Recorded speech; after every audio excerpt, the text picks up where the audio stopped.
Bismillahirrahmanirrahim. Assalamualaikum warahmatullahi wabarakatuh. Baik, alhamdulillahirabbil assalatu wassalamu ala asrofil anbiya'il mursalin wa ala alihi wa sahbihi ajma'in.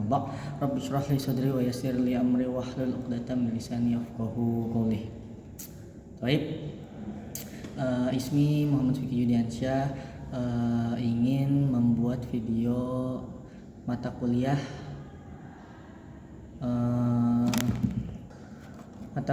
peradilan Islam. Saya ingin mempresentasikan mata kuliah peradilan Islam yang berjudul Sejarah Peradilan Agama di Indonesia.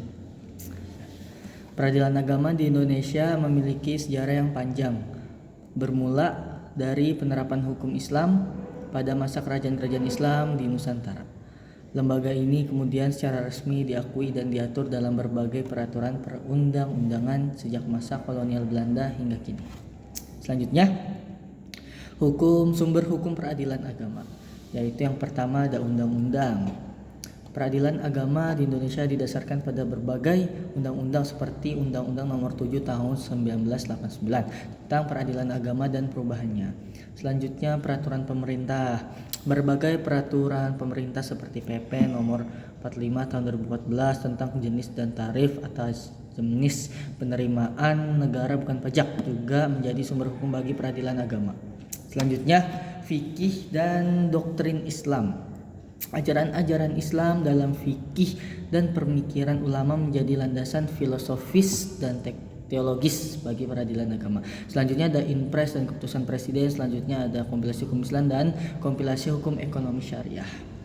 Selanjutnya pihak-pihak yang berkara di pengadilan agama, yaitu ada penggugat, ahli waris, tergugat, dan lembaga atau organisasi keagamaan.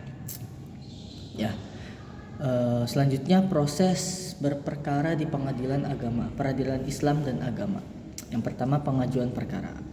Pihak-pihak yang bersengketa mengajukan permohonan atau gugatan ke pengadilan agama setempat untuk mendapatkan penyelesaian sesuai hukum Islam. Selanjutnya, pemeriksaan sidang. Hakim pengadilan agama akan melakukan serangkaian pemeriksaan seperti pemanggilan saksi, pendalaman materi, dan upaya perdamaian. Dan yang terakhir, putusan pengadilan.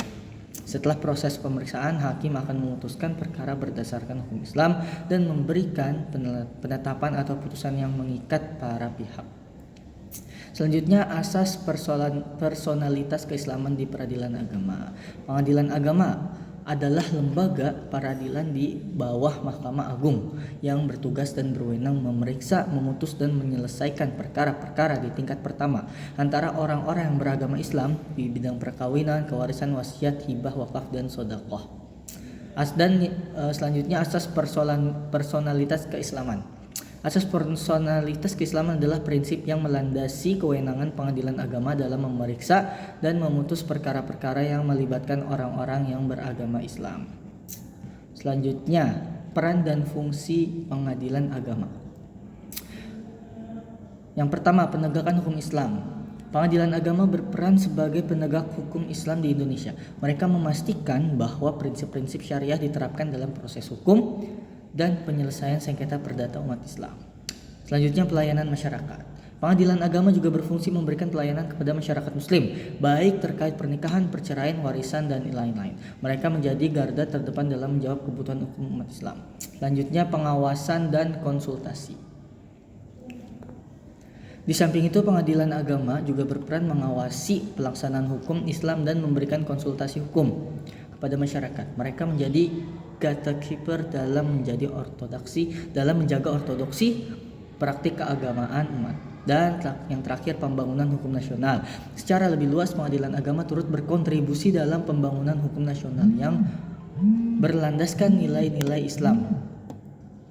Mereka menjadi mitra pemerintah dalam mengembangkan sistem hukum yang adil dan sesuai dengan identitas Indonesia. Terakhir, kesimpulan dan penutup. Melalui perjalanan panjang, peradilan agama di Indonesia telah berkembang menjadi lembaga penting yang mengatur urusan perdata bagi umat Islam. Dari sejarah hingga sumber hukum, serta berproses beracara peradilan agama menunjukkan perannya dalam menjaga nilai-nilai keislaman di Indonesia. Taib, mungkin syukran hadam ini saja yang dapat saya sampaikan, kurang lebihnya mohon dimaafkan.